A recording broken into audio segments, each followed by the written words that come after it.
Hello. We have a tail visiting. Okay, so this is going to be my March wrap-up, but also a little update on my unread shelf project, how that's going, how I'm feeling about it, etc. So for what I read in March, the first book that I read was Tears in the Rain, or Lágrimas en la Lluvia. This is a book written in Spanish, but it has been translated into English, and this is the first in a trilogy, I believe, of sci-fi books by Rosa Montero, who is a very famous author and journalist from Spain. And so this is a, sci-fi book that is kind of loosely based in the world of the Blade Runner book. I don't know if that was a book first, but anyway. So the Tears in the Rain is a reference, apparently. I haven't seen Blade Runner enough to really get it, but anyway, so we are following a detective who is an android named Bruna Husky, I think was her name. She is trying to, so the plot of this is the stretch, but the plot of this really reminded me of Zootopia.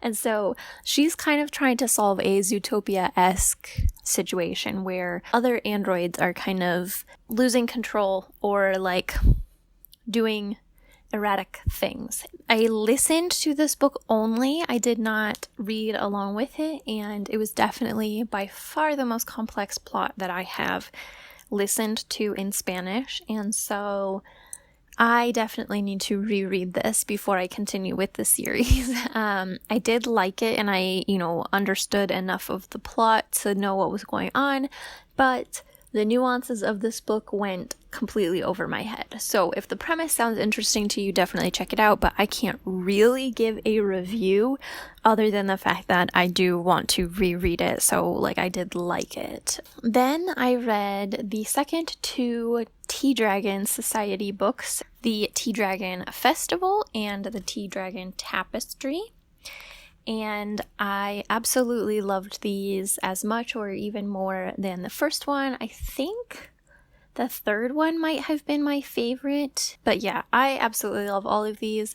If you are at all into art or just kind of beautiful things, kind of slow living kind of things, can't recommend this series enough. Has great themes, great inclusion of characters, and yeah. And on the total opposite side of the spectrum, the next book that I read was Tell Me I'm Worthless by Alison Rumfitt.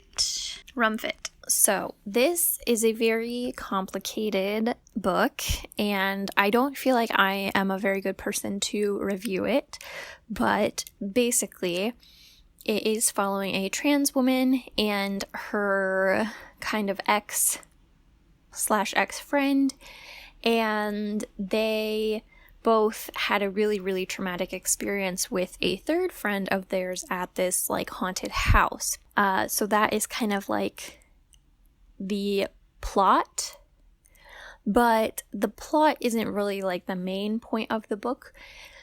The main point of the book is kind of examining anti-transness, anti-LGBTQ+, but particularly anti-transness, racism, sexism, anti-Semitism, and probably other things that I'm not thinking of right now.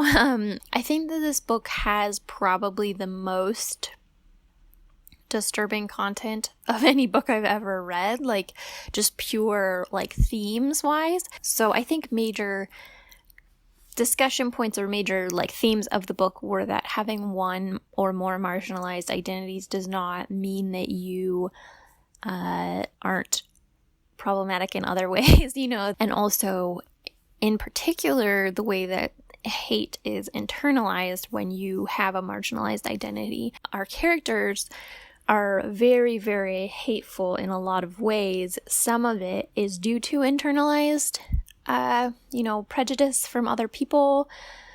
Some of it is absolutely not. So that was obviously, not something that everyone is going to want to read, and I think it's totally valid if you do not want to read it, or if you read it and think, no, this is not effective, this is not this is doing more harm than good. I can totally see that reading of it, but I can also see how so many people would read it and kind of see themselves in it. You know, I think it's one of those things that I've talked about this a fair amount lately, but things that take something to the extreme and allow you to really unpack it. And so, you know, in that way, I think is a very interesting read. I don't think that, again, it's not a book that I would like recommend to people unless you want to read it and think that you could get something out of it.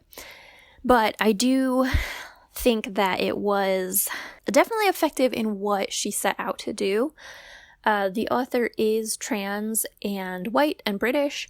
Loved so many of the themes about the country being the UK, but every part of, you know, the empire, every colonizer built entity being just kind of rotten from the core, and how that, you know, seeps into the like hearts and minds of the people that were raised there. And yeah, I think that this is really powerful, but again, I have mixed feelings. So yeah, if you have read it, would love to hear thoughts. I know that multiple people that I know read it and absolutely loved it, but also understand why it wouldn't be for everyone. So yeah. Then we had a bit of a kind of palate cleanser. This is Behind Her Lives by Brianna Cole. And this is an indie thriller, basically. And so we have our main character, Devin, who is a nurse, and she is called to identify the body of her sister, who was found dead in her apartment. But when she goes to identify the body, she is like, that's not my sister. And everyone doesn't really believe her. And so, yeah, she's trying to find out what happened to her sister, and things unfold from there. I personally really like stories about sisters. This also has kind of multiple timelines, so you're following, you know, some of their relationship and then also her trying to figure out what's happening. So I enjoyed this. I would read other things from the author. I believe that she is primarily a romance author, but if she writes other thrillers or something like that, I would read them. I don't think this is like going in my all-time favorites or anything like that, but if you need, you know, an easy listen or a quick read, I think it's worth the read. And then finally, we actually have a DNF, kind of a double DNF. I had started this book physically, and then I decided to also listen to the audiobook in Spanish because I was just needing kind of a mindless Spanish audiobook, and I kind of ended up DNFing both at almost exactly 50%, and that book is The Priory of the Orange Tree. So this is obviously a monster of a book. It is, I think, 800 pages or something like that. I wanted to love this book so much, and I would say this is a soft DNF.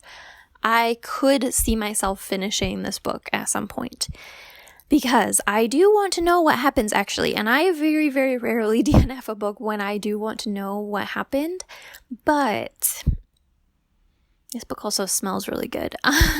So we are primarily following a young woman who is working at the court of this like queendom, and the queen is potentially under attack. She's also supposed to be having an heir. She's supposed to be having a daughter soon to, you know, carry on the queendom. But we also have multiple other characters that we're following. This is a very, very complicated, very thoroughly intertwined story. Unfortunately, it spent a fair amount of time on things that I didn't necessarily care about.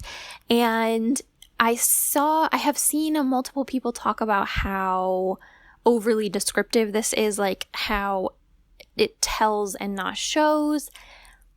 That doesn't really bother me. Like, I've talked about this before, that I don't care about writing style. Like, to me, telling and not showing, I'm like, okay, but do they tell it well? Like, you can tell me a story instead of showing me the story, as long as you tell me the story well.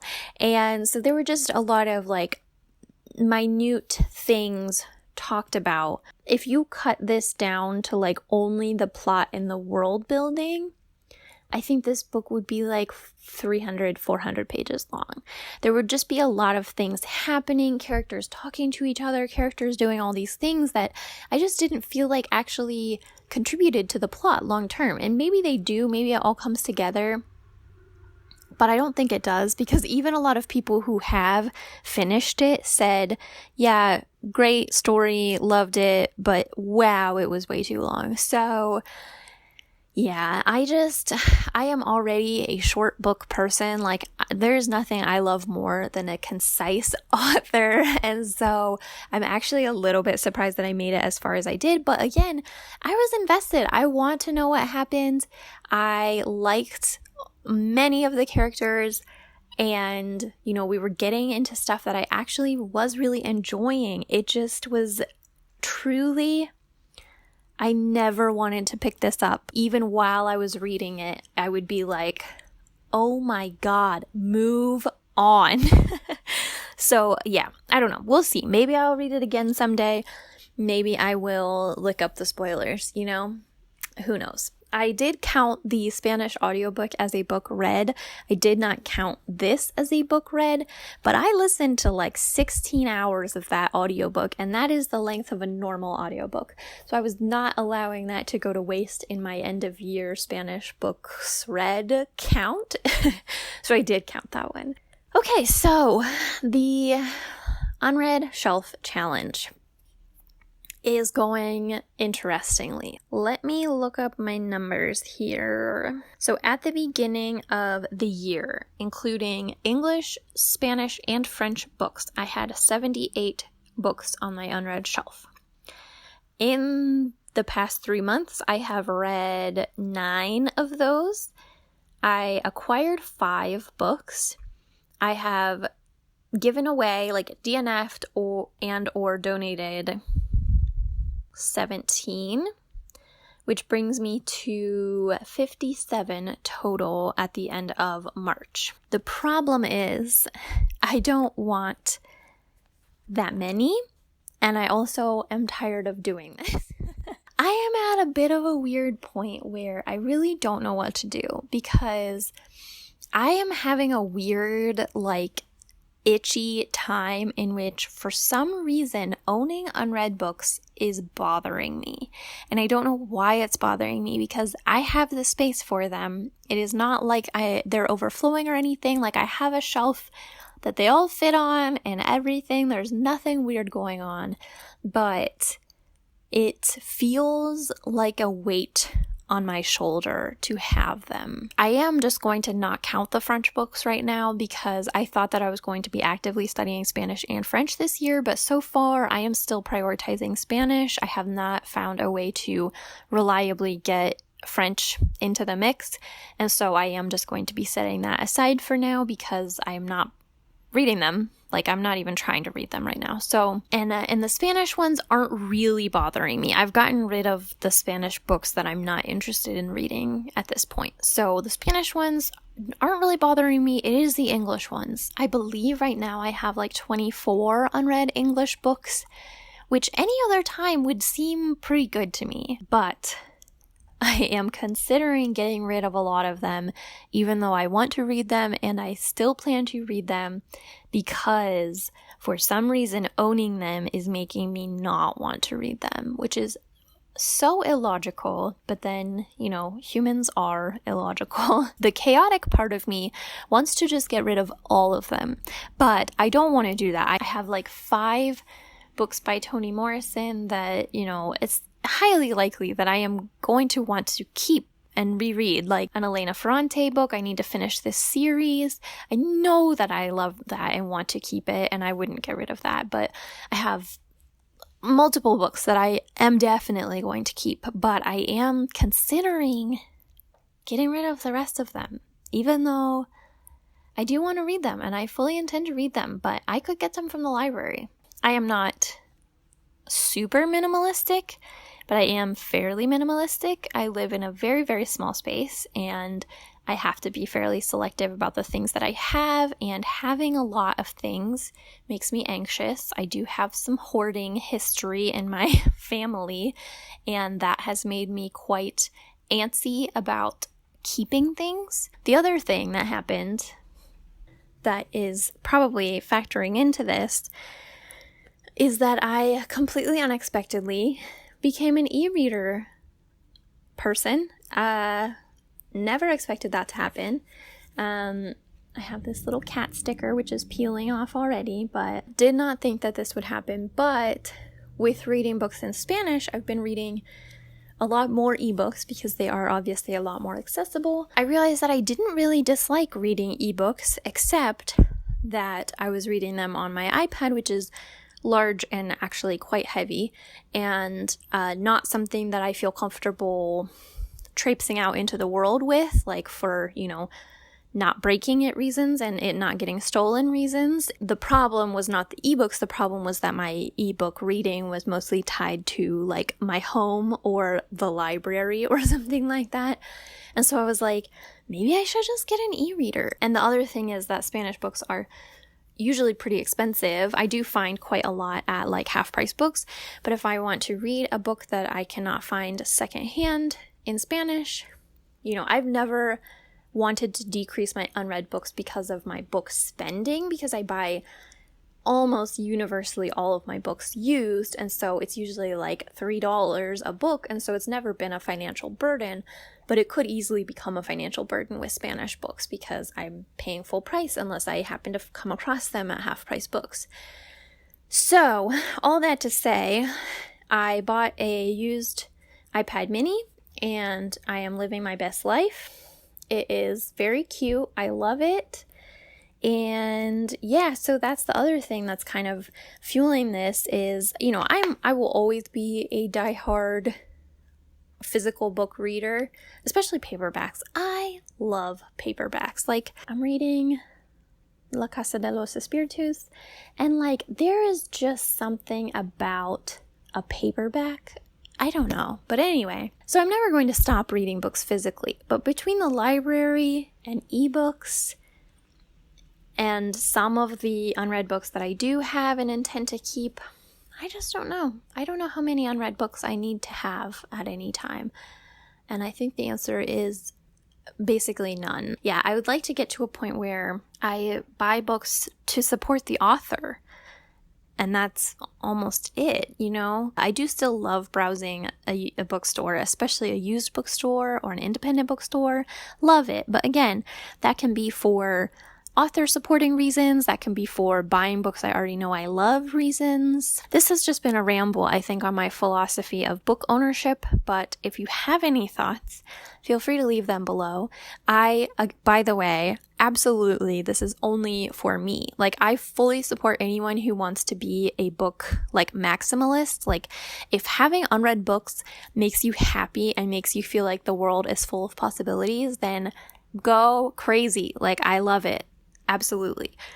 It's not making me feel that way anymore. It's making me feel like my world is closed to possibilities. So, yeah, that's the problem. But anyway, let me know how your spring is going if you are in the Northern Hemisphere. If not, how's your fall going? And I will see you in the next video.